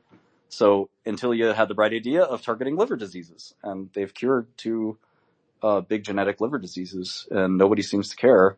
But I think the stock market will eventually wake up when somebody buys them out for 2 or 3x what they're trading for. And so those are a couple picks to chew on. But anyway, let's. I think B wanted to say something. B, I think it's like half paying attention. Yo, hello, can you hear me? Yeah, I can hear you. Yo, what's up, man? What's up? How's it going, little guy? You want to talk some shit? I don't know, bro. I don't really know who you are. Okay. But you talking fucking circles, man. People gather around to hear me speak. People come from all over the world to even get close to me. Brother, you got 200 people in your fucking spaces, man. No one gives a fuck about you. Chill out. That's not true. If you started a space, 2 people would be there. Ah, man. Out of space the other day, bro. We had like fucking 50,000 people in that bitch. Who are you? Who the fuck are you? Never heard of you. I'm your fucking daddy, pussy. You got 6 followers. God damn right, bro. Those 6 followers fucking idolize me, man. There are bots that have more followers than you. Motherfucker.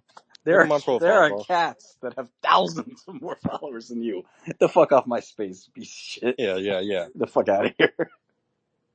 Hey, tell me the real story about IONET, bro. This guy's kicking the can down the road with TGE, and that shit looks like a straight scam, bro. Well, I think they're trying.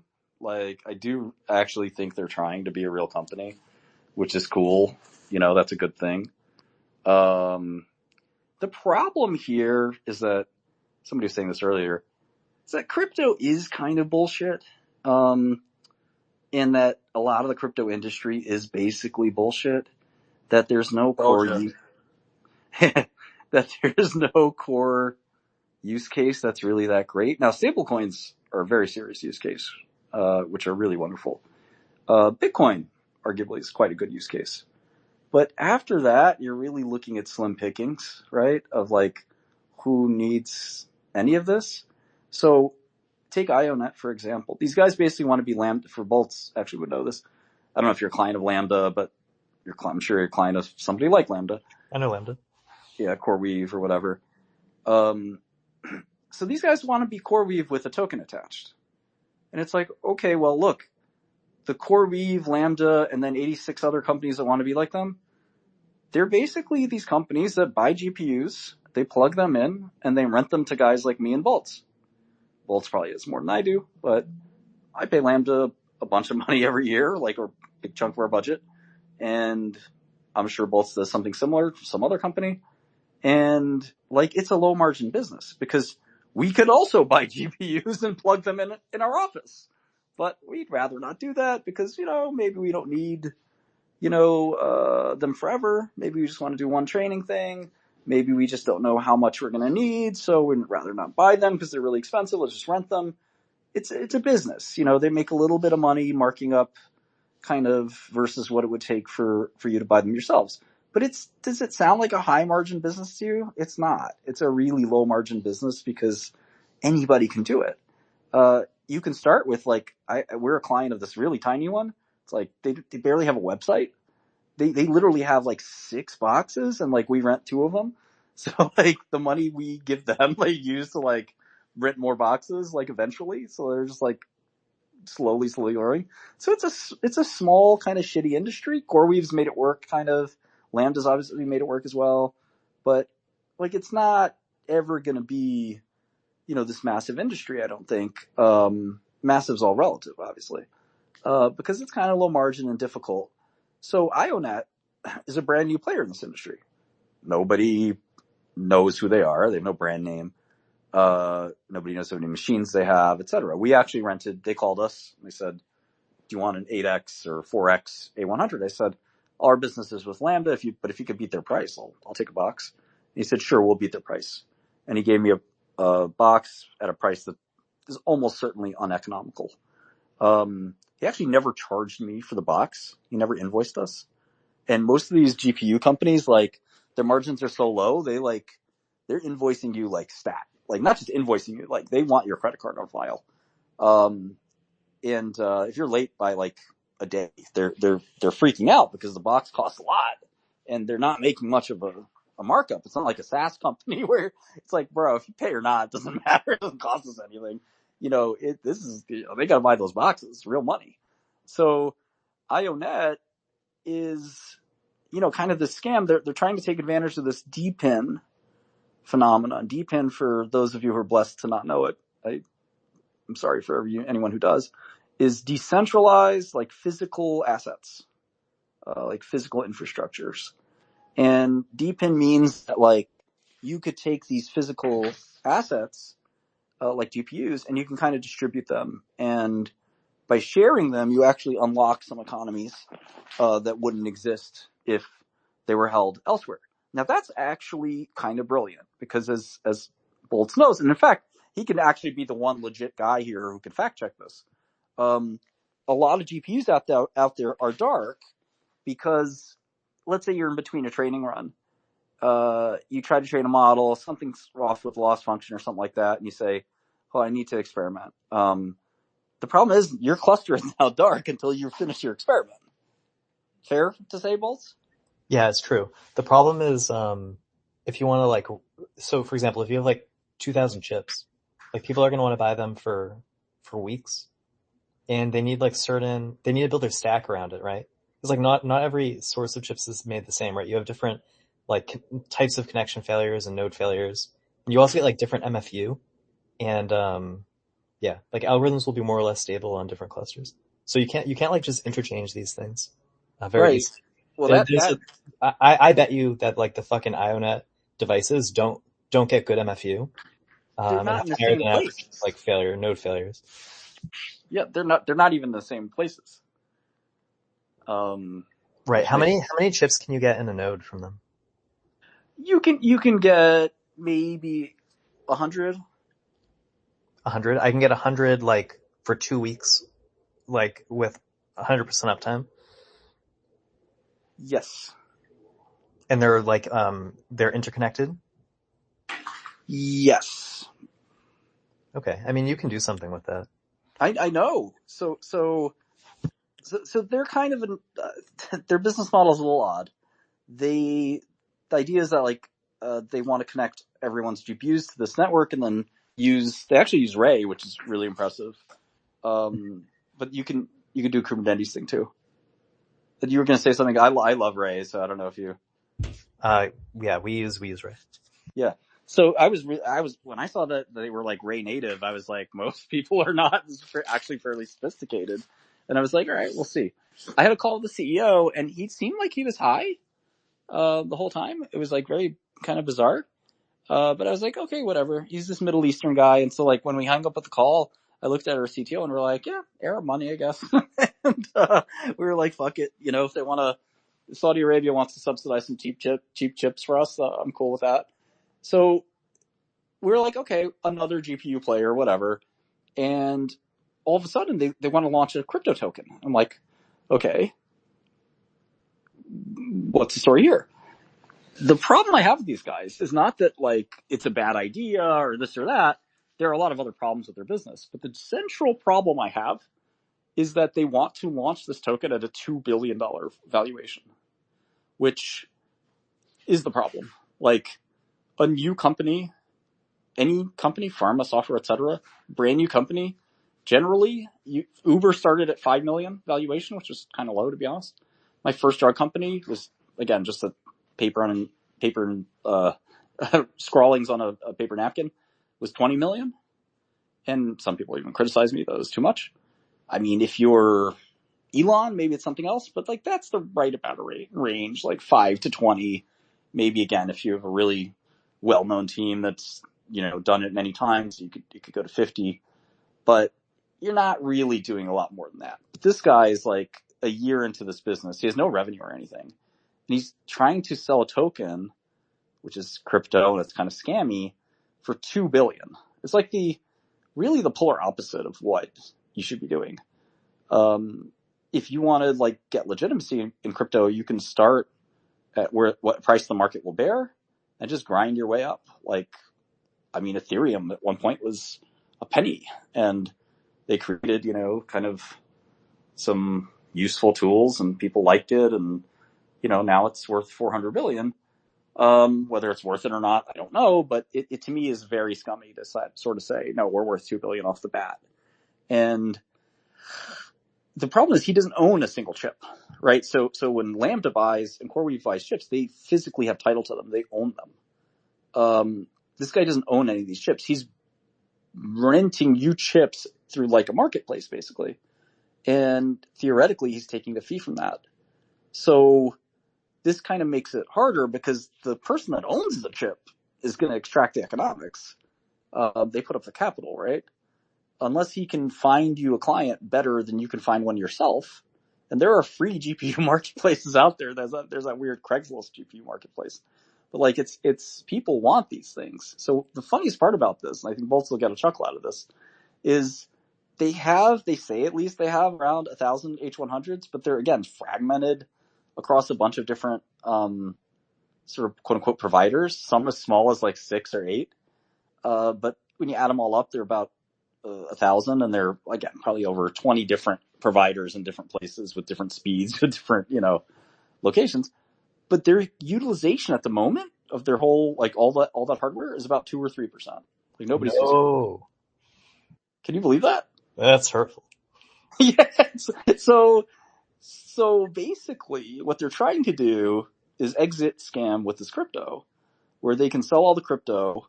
Maybe they can get $100 million out of that. And, I don't know what they do from there. But here's the weird thing that nobody's thought through. And again, I've talked so much about these guys by posting about them that I think people are just like, they're like, okay, Martin, we get it. It's a scam. You killed it already. Leave it alone. That's already dead. But something that's really crystallized in my mind that's like kind of subtle and hard to understand about these guys, that's just really the coup de grace, is that somebody out there physically owns 1,000 H100s. It's not a small amount. It's like $40 million, $35 million of hardware. Okay. And they've placed that hardware in this company's hands. And this company is not successful at renting this hardware, right? And so a month of this hardware is $3 million. And they've recouped next to nothing for the clients. You can think of their clients as the people placing the hardware in their hands. The clients are also the people renting that hardware. They have not been able to match buyers and sellers here. And so what's going to happen, undoubtedly, is that these guys that actually own title and own and operate these $40 million of chips, what do you think they're going to do? They're going to say, thanks, IONET, for trying, but we're going to find somebody else that can actually put these chips to work. Because clearly, you can't. The only thing IONET can do, and in fact, I'm surprised nobody's done that yet. And what I speculate is that IONET's taken their venture capital money. They raised $20 million or something. And they've gone to these clusters, and they said, here's the money. I'm going to guarantee you capacity. Because what would you do if you had 1,000 H100s? You wouldn't say, oh yeah, give me a best efforts basis. Here, take these chips and whatever you can get for them, let me know. That's not what I would do. You can rent H100s to people. It's not that difficult. I mean, I agree. if you're getting 2% utilization, like at a 50% discount, you can easily rent a node of H100. Oh yeah. I mean, and so they were at $4 an hour, which, is kind of market, but, you can get cheaper. And so I criticized them for saying, look, you're at $4. Their statements to investors say that with DPIN, because you're aggregating all this demand and supply and you utilizing it fully, you can get up to 90% off. $4 for an H100 is not 90% off. It's literally it's not even a discount. No, yeah, it's about average, and you can get them. It's more expensive than most people are getting them right now, I think. Absolutely, it's way more expensive than a discount provider like Lambda. That's at $250. And if you look around enough, you can get one for $2 or something like that, or you can just buy the chips. So it's a stupid thing, right? But think about again, this second level thinking. It took me a while to get there, ashamedly. Is that whoever's agreed with IONET to give them their chips to re-rent, they're going to pull their chips. That or IONET has to sign a huge check to them every month and not get anything for them, which will lead them to bankruptcy as well. So either one of two things will happen. The chip provider walks, in which case their network's worthless because there's no chips on it. Or two, they have to pay for chips nobody's using, and they'll go bankrupt doing that pretty quickly because they didn't raise $1 zillion. They raised 20 million, and they will be out of money in a few months because they also have A100s, by the way. I estimate that, they have about $10 million of rentable hardware that they're not actually renting. So, they have to pay for that hardware unless in the unlikely event that somebody's saying, no, just give me a best efforts for this, which who would do that when, like you said, it's very easy to rent these things. It's kind of mind boggling. So I think that's kind of the bigger problem here. They lied about how many chips they have. They have all this sort of malfeasance. The CEO won't answer my question if he has an arrest warrant out in his name because he was a scammer in the Middle East and he kind of fled. I had to translate all these documents and videos, but basically there's a bunch of people in the Middle East that think he's a scam artist. And there's a bunch of people with empty pockets, saying, where'd my money go? And so he came to San Fran and he's trying to do that to everyone here. And it's not going so great. But it's kind of a crazy thing. Anyway, what do you think, Tyler? Wait, so what is the crypto angle though? Why? So what does the token give you? The token that's a really good question because it's why have a token? Just do it. Yeah, you could just exactly, or Vast AI, or there are lots of companies doing this stuff. Yeah, why do you need crypto? Hey, Martin. What? Hey, are you We're in the middle of talking about IONET. Are you asking about IONET? I don't care. I'm asking you, are you did you grow up a Catholic? Okay, so when we're in a conversation about a topic and everyone's enthralled in it and interested in it, then we're going to try to stay on that conversation if that's okay. And then we could talk about Catholicism in a minute. So how do you solve it then with the exponential report? I saw it earlier today about the power needed to process all the AI. What's the end all be all solution? Obviously nobody has it yet, but where do you see that going? Because a 5x, a need of 5x power every year is going to hit an end somewhere. Well, let me tell you about my solution. No, I'll show my solution maybe in a second, but I think that IONET's not the answer. That's obvious, right? I think the honest answer is cloud. I have a little bit of an interesting solution I'll tell you about as briefly as I can because I don't want to just sit here and promote it. But I mean, what's wrong with cloud? EC2 works, right? And I think the only reason EC2, go ahead, Bolt. Well, the issue is that the data center energy requirements will be too much for the grid. So the government there needs to be some I don't buy that. Power. I don't buy that as much as you do. So I think for nuclear. I mean, not everyone has pathways. It's very hard to train models cross data center. Yes, that is absolutely true.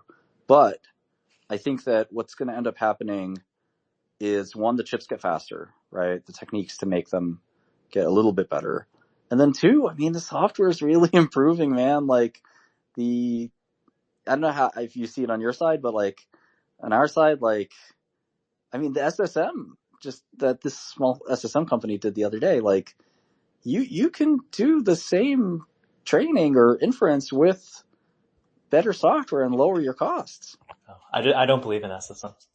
I know you don't, but let's They have forget SSM. constant inference time memory, which is never going to work for inference time learnings. Let's remove SSMs then. Let's just say compilation techniques, or like Sure. speculative, Just like speculative speculative decoding. decoding won't help. That's inference time only. All those techniques. We don't have to agree on each of them being perfect, and there certainly aren't. Sure. But even torch compile, like, which is the poor man's, tensor RT or something. But like, we have a guy that just does low level optimization, and I think he's like one of our most valuable guys, because if you optimize the program 50%, you go from 10 GPUs required to 5. And I think that's going to keep happening. Whether there's some magic bullet that's going to give us 100x software improvement, I don't know.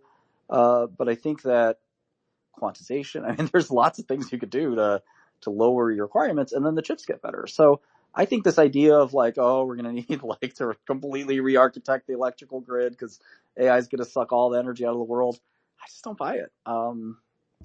We should grow in every dimension, though. So like, even if Yes, chips get more absolutely. efficient, we should also increase energy consumption.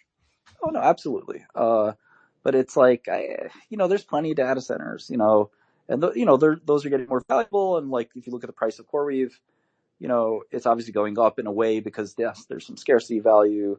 Microsoft's kind of signaling that as well, and other companies. But, in the history of tech, there's often this, I mean, it happens every 5 to 10 years, especially in semiconductors, where there's this fear that, oh man, the shortage is terrible. This is terrible. Everything has to change now. And literally within 18 months to 2 years, it's like, oh man, we have way too many of these things. They're basically cheap and ridiculous. And now this happened with like Intel and DRAM, especially over the last 40 years. But it does seem different with AI. And it's the most dangerous words you can say as an investor is this time is different. It really does seem different this time. And part of the reason is because, NVIDIA doesn't seem to have competition. And, every time you say something like that, oh, like there's nobody that can make this chip, so they can set the price forever and the supply forever. And it's like, well, what if somebody does compete? Then all of this stuff goes to hell. And, maybe there'll be a need for more energy requirements, but certainly I guess the supply will loosen up as well, and the price of the chips may drop dramatically. At least I hope so. So in terms of the token, this is a good question. So this is kind of why the company is a scam. They do something called an airdrop. So for the people that don't know crypto, they basically give out tokens. But to get the airdrop, you basically kind of have to promote the company. Well, there's a word for that where I come from. And it's basically this kind of like scheme where they got hundreds of thousands of Twitter followers. And I'm like, look, the biggest cloud companies don't have many Twitter followers. Like what's going on here? And the answer is like they pay for bots to follow them, which I'm not sure how that helps. And what they're hoping for is that people think it's a hot token. So they buy the token. Now it doesn't cost you anything to make a token. It costs 3 cents. So if you can make $100 million by pushing a button on a command line, literally if you download the Solana CLI, it's SPL-token space create-token, and you can make a Solana token. It's literally one command. And, if you can sell that token for real money, great. And so that's what they've tried to do. They don't actually have like a way to like use the token in their ecosystem that makes sense. If you put your GPU on the system, I suppose you can earn their token if you want, instead of a different like token that's more stable or cash. So there is some theory there that makes sense, where it's like, okay, this is a real world asset and you're willing to trade it for something I created with one click. Cool. that's great for the company because it doesn't consume their capital. So that kind of makes sense. But ultimately, the one big thing here is that like most AI companies would never kind of deal in crypto. Like if you're, Boltz's company or something like that, you don't have any crypto lying around. You're not going to buy any. If you go to your treasurer or CFO and you're like, hey man, we need to buy $2 million of crypto because we need to spend that on chips that are the same price as chips we can get elsewhere, he's going to literally be like, yeah man, I think we should fire this guy. You're not going to get taken seriously. You're going to get laughed at. And even if you went to your CFO and you're like, look, I have a crazy idea. We need to buy $2 million of crypto because we're going to get 80% off compute. I still think that may not get through the board or management because it's like, we really need to do that. It just doesn't. What do you think, Volts? Would that get through? No, but I don't think these guys are really. I don't think these guys are really serving AI companies though, right? No, of course not. Because They're not serving anyone. They're selling basically small ball compute. Like they couldn't give me 1,000 chips. Like no, but not every AI company needs 1,000 chips. But yeah, but most demand is driven by the hyperscalers. I don't disagree. That's also something that people don't understand. But there is a market for the 5, 10, 20, chip renters. So they're basically trying to be a meme coin, and to legitimize themselves as a meme coin, they say, well, here's the utility as IONET, but here's a meme coin also that doesn't have any value. So you make your choice.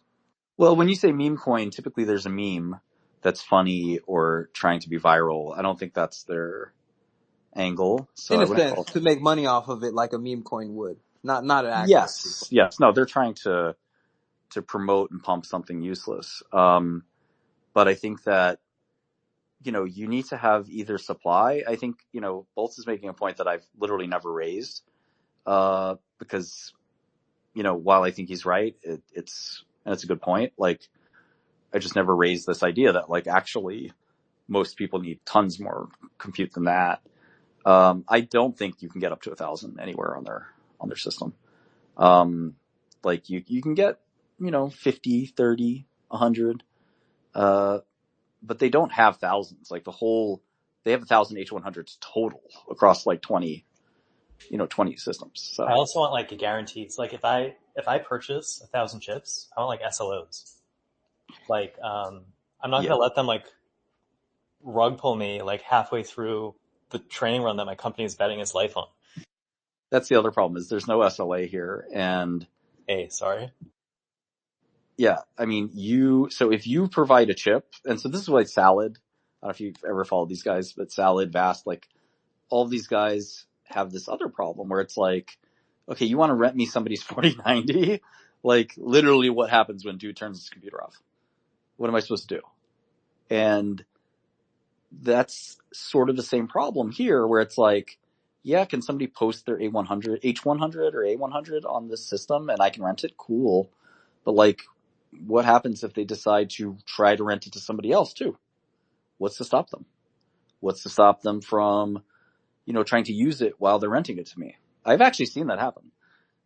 What's to stop them from saying, you know what, IONET, we're canceling our business deals. And sorry, Boltz, your training run's done. That all that stuff is like remains unquestioned. And by the way, that's why they don't have any users. Because real companies, one, they're not going to deal in crypto. Two, they want some like salesperson or someone to talk to, and they want reputation. They want all this stuff. Like AWS still gets GPU deals at higher prices because it's AWS. And even companies like Lambda, they have to go through like vendor review. Like they have to go through vendor approval processes. Even though Lambda's, a $1 billion company, has a ton of chips, does a ton of business, people still want to kick the tires.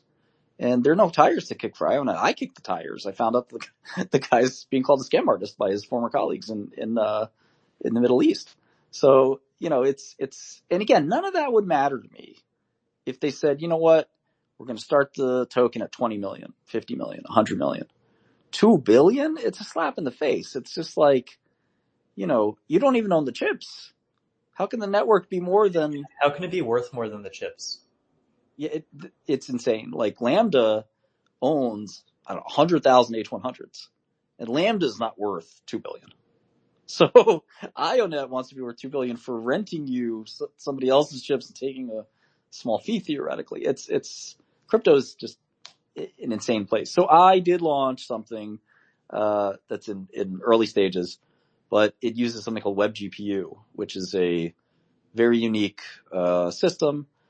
Unlike these guys or anybody else, I don't think like you could do training, for example, on a system like this. Although half the papers in recent like ICLR and all these other things are about federated learning, which is looking more and more potentially possible. But putting that out of the way, maybe that's years away. You can't really train in a distributed way. That's, I think, clear in any serious model. Maybe you could train like some tiny GPT-2 type thing. But yeah. And so, but I'm okay with like not promising to be everything to everyone. Usually you can't be everything to everyone. So inference is something where it could work. Now, you even have to shave that off a little bit. Our system might help you with inference that is not time sensitive, where a lot of inference is, and inference that is on a publicly available model that has no sensitive data. So, because I have to distribute this model to everyone. And then and only then, which maybe is even 5% of use cases, I'm happy. Because it's a huge space. This is a very big space. 1%, I'm happy for that niche. WebGPU is this really bizarre, very fledgling kind of broken technology that Google and a couple of other peers have invented. It's a Web sort of 3 committee. They created their own programming language called WebGPU Shader Language, WGSL, which is a kind of a Rust look-like. And you have to actually learn this language in addition to JavaScript and WASM. And you can actually run a neural network in your web browser. There are not many companies trying to do this. Hugging Face has probably made some of the bigger strides. We have as well.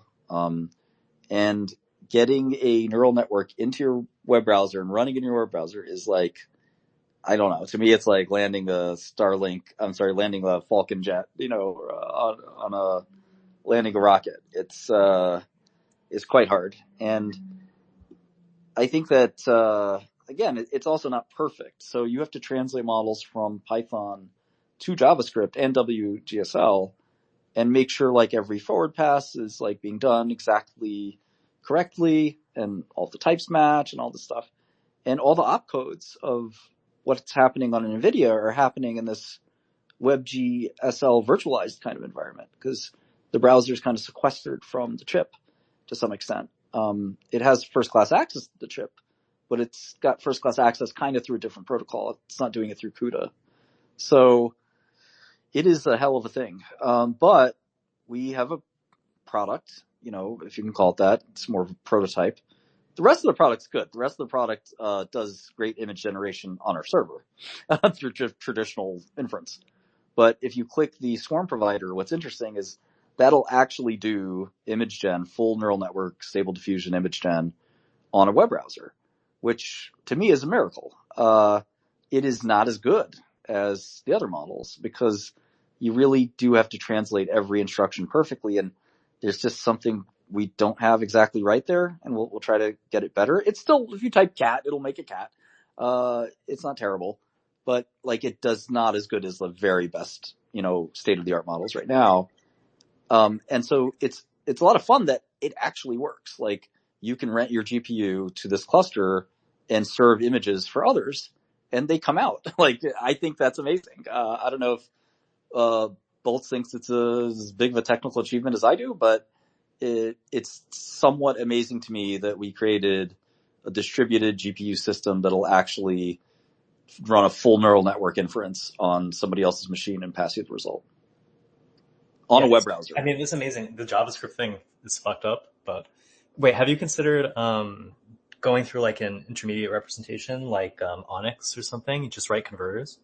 Yes. So this has been the bane of my existence for 2 months. So there's Onyx Web runtime. Onyx Runtime Web is actually very good. And we were actually started with Onyx Runtime Web and we pivoted to Apache TVM. Have you ever heard of Apache TVM, by the way? Yeah. Okay, you have? Yeah, I don't think it's that. Do you think it's used very much? I don't know anybody who uses it. Right, exactly. It's kind of this like retarded system that nobody knows about. But it does work. Who uses the OctoML guys? Or Octo AI or whatever they're called now. Do you know those guys at all? Sorry. You said Octo AI? Yeah, Octo. There used to be OctoML.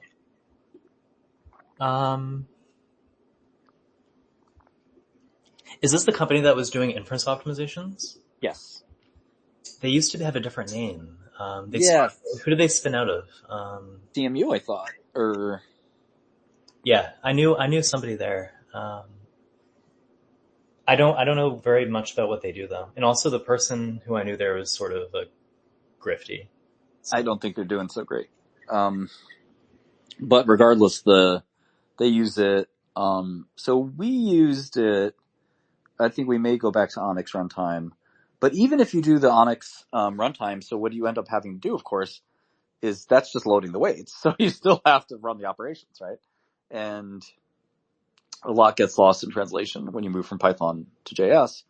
But, there's transformers.js, there's diffusers.js, and we're basically going to try to write PyTorch.js, or Torch.js, and try to make this kind of work. So I had a call with Palmer Luckey a couple months ago. We've been friends for a very long time. And I told him a little about what we were doing, and he's like, Martin, you got to move inference to the edge. And at the time I was like, oh, Palmer, you don't know AI. It's impossible. Can't do it. Da, da, da. And now I'm sitting here like 3 months later, I'm like, Palmer's right. Like at the end of the day, like the M4 chip is very impressive, with respect to running neural networks. And these chips will just get better and better and better. And ultimately, obviously the models will kind of, what is that? Some guy's paradox, like XYZ paradox. But like the hardware gets better, but the software uses it more and more. I'm not sure that's always going to be true. Like image gen, I don't see, image gen like has kind of reached its final frontier more or less. Like I don't see how that could possibly like require more GPU. I could see video, of course. But like even the stuff you do, like, do you think like compute requirement will jump 10x anytime soon or ever? For image generation? Yes, I definitely do. Okay, so for image gen, for inference, I think for everything. For inference, yeah, definitely.